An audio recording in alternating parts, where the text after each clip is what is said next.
म्हणजे मार्गदर्शक ही तुमची तत्व आहेत आणि ती अगदी. तत्वच असली पाहिजे. अगदी. आपल्याला प्रेक्षक काय विचारतात जरूर. पाहूया.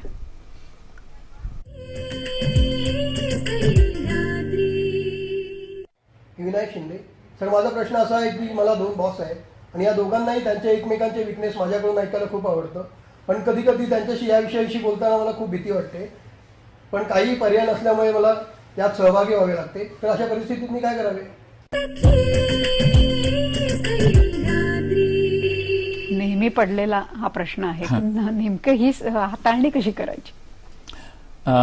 फार हे कधी कधी रंजक वाटतं आणि आपले सिनियर्स आहेत, जे आपले बॉसेस आहेत, आणि ते हा विषय निघाला की पटकन कसे आपल्याबरोबर जास्त स्माईल करून आपल्याशी बोलायला लागतात, जास्त इंटरेस्ट घेतात, आपल्याला काय थोडंसं हवं आहे ते देतात, कारण थोडंसं आपण त्यांच्याशी त्यांना गॉसिप सांगावं दुसऱ्या बॉसबद्दल. पण हे कधी कधी नव्हे, बहुतेक वेळा खूप मोठ्या अडचणीत तुम्हाला टाकू शकतं.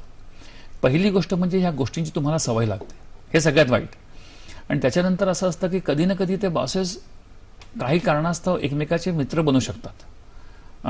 आपल्याला असंभाव्य वाटत असेल, पण तसं कधी बऱ्याचदा होऊ सुद्धा शकतं. आणि तसं झालं तर एका संध्याकाळी ते एकमेकांशी सगळं तुमच्याबद्दल बोलू शकतात आणि मग तुम्हाला नोकरी राहणार नाही. तर हे कधी करू नये. ते थोडक्यात जरा मजा वाटते, त्याची सवय लागते आणि त्याचा मोठा ॲटॉम बॉम्ब होऊ शकतो.